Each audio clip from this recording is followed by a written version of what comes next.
Ang galing-galing mo naman, anak. Ha, may pandagdag na naman ako sa collection ko. I'm so proud of you, anak.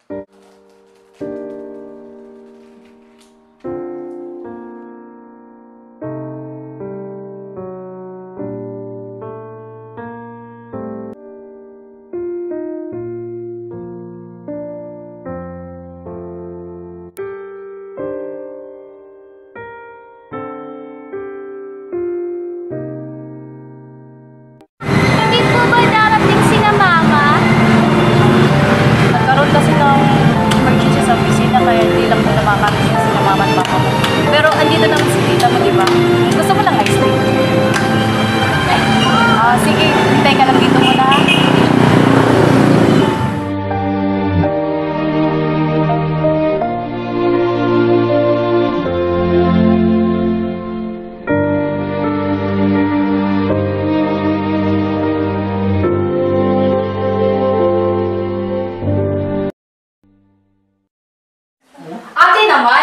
Bakit di kayo matid ng graduation ng anak mo? Naghintay sa'yo yung bata. Kinailangan ko pang magsinungaling para lang mapagtakpan kayo. Alam mo na ang sagot sa tanong mong yan. Dahil ba pangalawa lang siya? Ano naman ngayon? Ayoko ng pangalawa lang. Gusto ko, siya ang valedictorian. We don't settle for just being good. We settle for the best.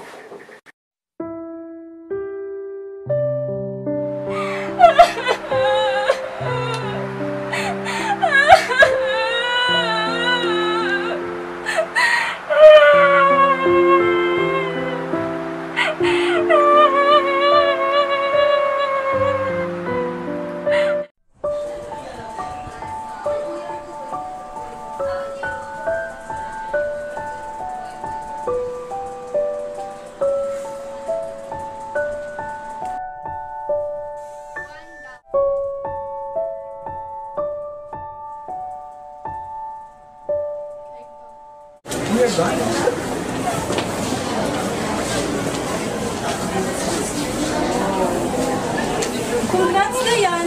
Tapuan ka na naman. Nax, hindi ka lang sa dean's list nagtap. Kundi complex ang pa natin. Ano bang sekreto para maging genius? Ano ba kayo? Di naman ako genius. Masipag na talaga mag-aaral. Naku, nahiya ka pa. Alam naman namin nasa pamilya niyo ang pagiging matalino. Binubulo niyo na yata ko eh. Hey guys, anyway, I heard may transfer daw tayo this sem. Talaga? And I heard matalino daw. From family of achievers, plus an honor student, and most of all, cute siya. So, ibig sabihin lalaki yung transferee? Isingkir pa? Eh kaya naman pala, hanggang ngayon, bagsak pa rin kayo. Eh puro lalaki natupag nyo. Subukan nyo kayo mag-aral. Anong problema nun? Who knows? Sige, Miss Mona ka na.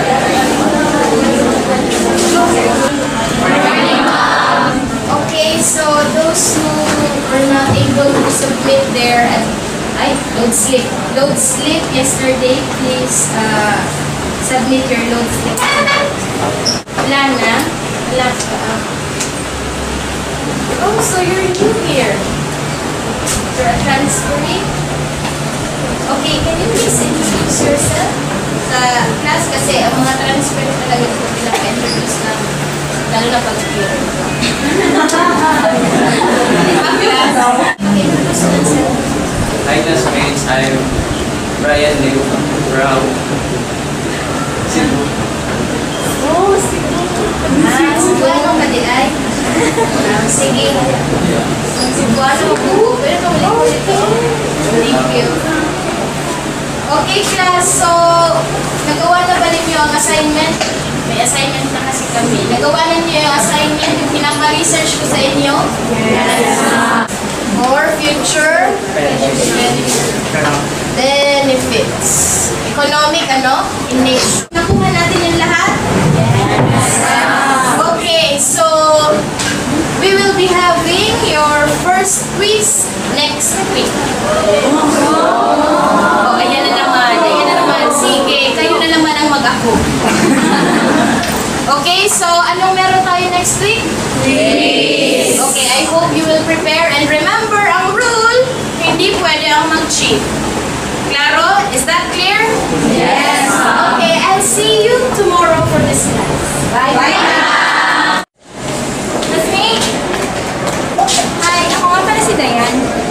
Brian. Sorry pala sa inasan ko kanina. Nabigyan lang talaga ako nun. Ayun ba? Okay lang yun. Sigurado ka? Ay, ganito na lang. Para makabawi ako sa'yo, ililibre na lang kita. Tara. Hindi. Okay lang talaga. Huwag na. Sige na. Sige na. Okay. Pilit kayo. Sabi nila, the only constant thing in this world is change. Ngayong araw na to, sinubukan kong magsimula muli. Bagong school year, panibagong pagkakataon upang magbago. May nakilala kong lalaki. Pakiramdam ko, matutulungan niya ako.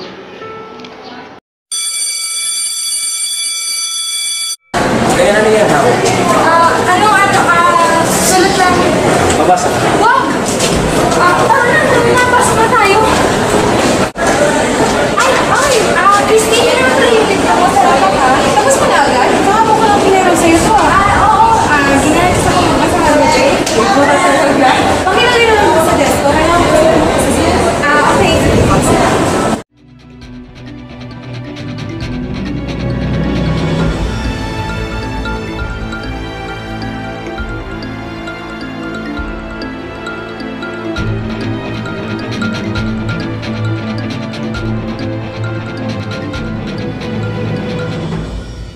Good morning, class. Good morning.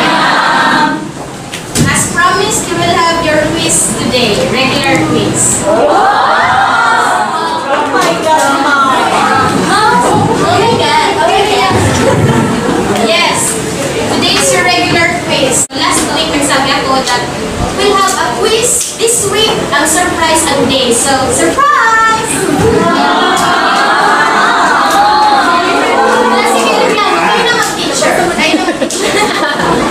Okay, please keep your notes. Keep that. Get one whole sheet of paper.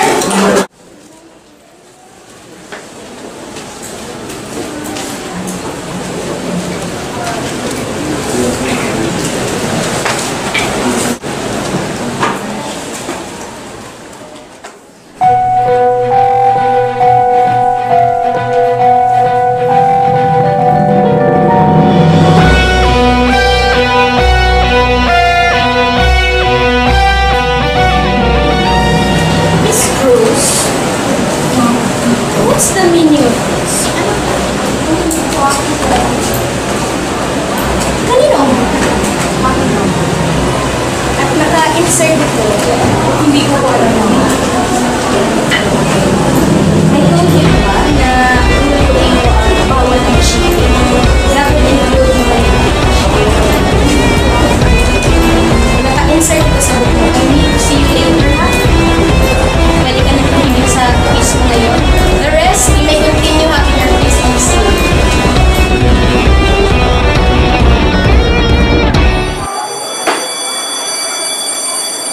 Alam niyo ba nangyari kay Christy?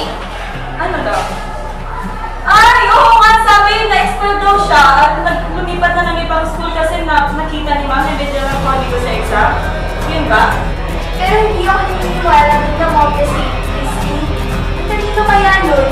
Oo nga, alam niyo ba? Sabi ng friend ko na hindi lang daw kita yan si Christy. Baka siya yung naglagay ng kodi ko. Baka nga siya. Hindi niyo ba napapansin na sa lahat ng naging kakompetensya ni Dayan sa pagiging rank 1, na-expel o nawawala ng Christy? Oo nga, naalala niyo ba yung nangyari kay Suling? Di ba si Dayan din yung sinisisi doon? Nako, hindi lang para may pagkompetensya kay Dayan. Hindi kayo makapaglaro.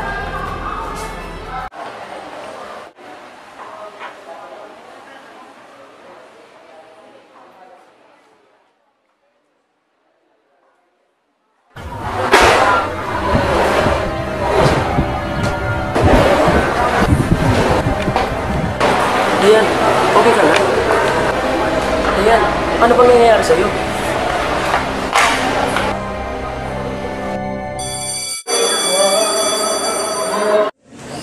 Hi Brian, good morning. Dayan, okay ka na ba? Oo naman, ba't naman hindi? Kasi kahapon parang ibang kinikilos mo, may problema ka ba?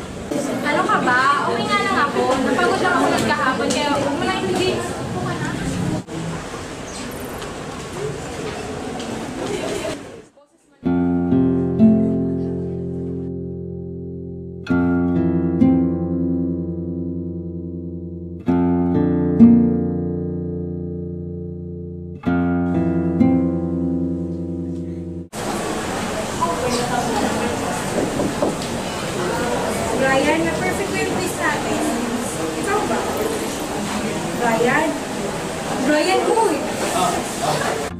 49.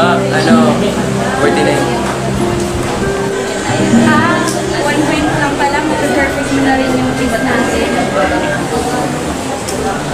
Okay, class. I'll see you tomorrow for this class.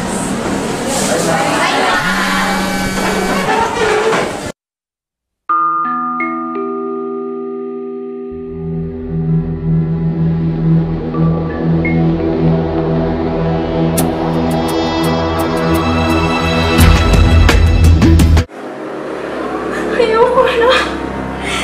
Tama na. Tama na, please. Tama na, ano. Ginusto mo to, Dayan. Ginusto mo! Ayoko na lang ganito. Gusto ko nang magbago. Tama na, please. Nagpapatawa ka ba? Ikaw? Magbabago? Sa tingin mo, hahayaan kong mangyari yun? Habang buhay ka na magiging ganito, Dayan. Hindi mo matatakasan ang dumi mong pagkatao. Tumigil ka na! Huwag mo nang guluhin pa ang isip ko. Hindi na kita hahayaan na gawin mo ito sa akin! Ginagawa natin, Dayan. Baka nakakalimutan mo. Ikaw at ako ay isa lang. Ikaw at ako lang, Dayan! Hindi! Tumigil ka na! Ano ba? Tigilan mo na ako! Please! Akala mo siguro tutulungan ka ni Brian? Dahil mo, ikaw at ako lang. Ikaw at ako!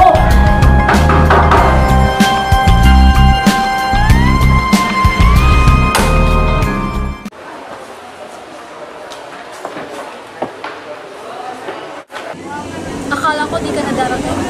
Sino ka ba? Anong kailangan mo sa akin? Ako si Jay. Kabalak niyo ako. Huwag kang mag-alala, kaibigan ako. Ano ang pag-uusapan natin? Napansin mo naman na siguro na hindi na pumapasok si Christy. Sa katunayan yan, lumipat na siya ng school nang dahil sa nangyari ng quiz. Natural lang yun. Nahuli siya ng dadaya. Pero nakita ni Ma'am sa nahulog na libro ni Christy ang kopya ng questionnaire. At alam mo kung sino ang huling gumamit ng librong yun bago si Christy. Si Dayan. At alam ko rin na may napapansin kang kakaiba sa mga kinikilos ni Dayan. Bakit mo sinasabi sa akin lahat ng Dok? Anong motibo mo? Kaibigan ko si Christy. At gusto ko mapatunayan na inosente siya. Saka nag-aalala rin ako para sa'yo. Sa akin? Oo, napapansin ko kasing malapit na kayo ni Dayan. Ano naman sa'yo kung malapit kami ni Dayan? Sa tingin mo, bakit ka iniwan kanina ni Dayan? Maniwala ka man o hindi sa kwento. Gusto ko makinig ka. Julie! Julie! Julie! Ang sarap ka lang natin! Matagal na kaya tayo pinagkita. Ano ba, Dayan? Di ba nung kailangan sumigaw? Eh, kasi nasabi kita. Eh, tara! Ay, may isa naman sa qualifying. Ano tingnan natin?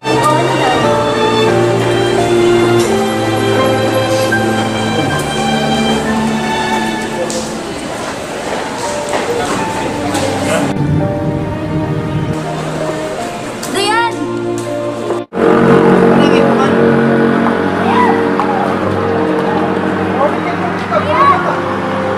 Dayan, ano ba?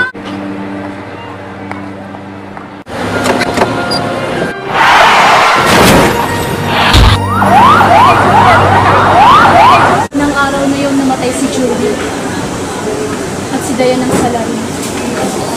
Maniwala ka man o hindi sa mga sinasabi ko, gusto ko, pag-isipan mo, Brian. Pag-isipan mo lahat ng mga sinabi ko sa akin.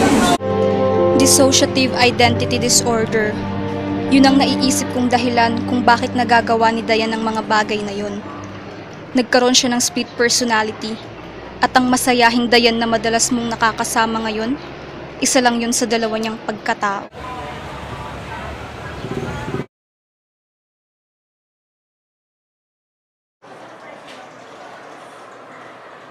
Dayan! Pwede ba kita makausap? Eh, Brian, busy kasi ako ngayon. Pwede ba sa susunod na lang? May kinalaman ka ba sa nangyari kay Julie? Ano ba ang pinagsasabi? Yung nangyari kay Julie. Ba't di ka makasagot? Paano mo nalaman tungkol kay Julie?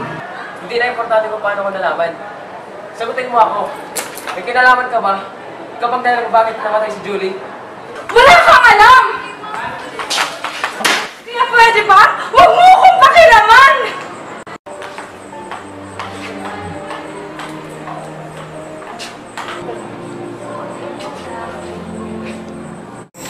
Hindi nila pwedeng malaman ang totoo. Ako lang ang may alam ng totoo. Pero kawawa naman si Dayan. Hindi. Tama lang sa kanya yun. Siya ang dahilan ng paghihirap ko. Kung hindi dahil sa kanya, wala sana akong problema. Dapat lang sa kanya yun. Panira siya ng buhay ko. Panira siya ng buhay ko. Panira siya ng buhay ko. Dayan, panira ka ng buhay ko.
Ayan, Paano mo nalaman nandito?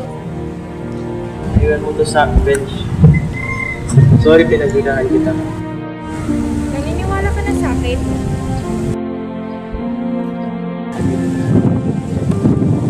Salamat, Brian.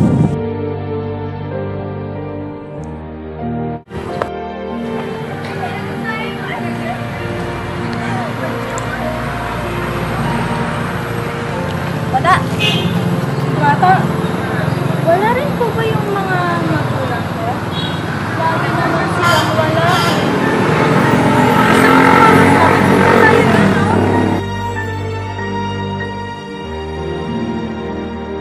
Ayoko ng pangalawa lang. Gusto ko, siya ang valedictorian. We don't settle for just being good, we settle for the best.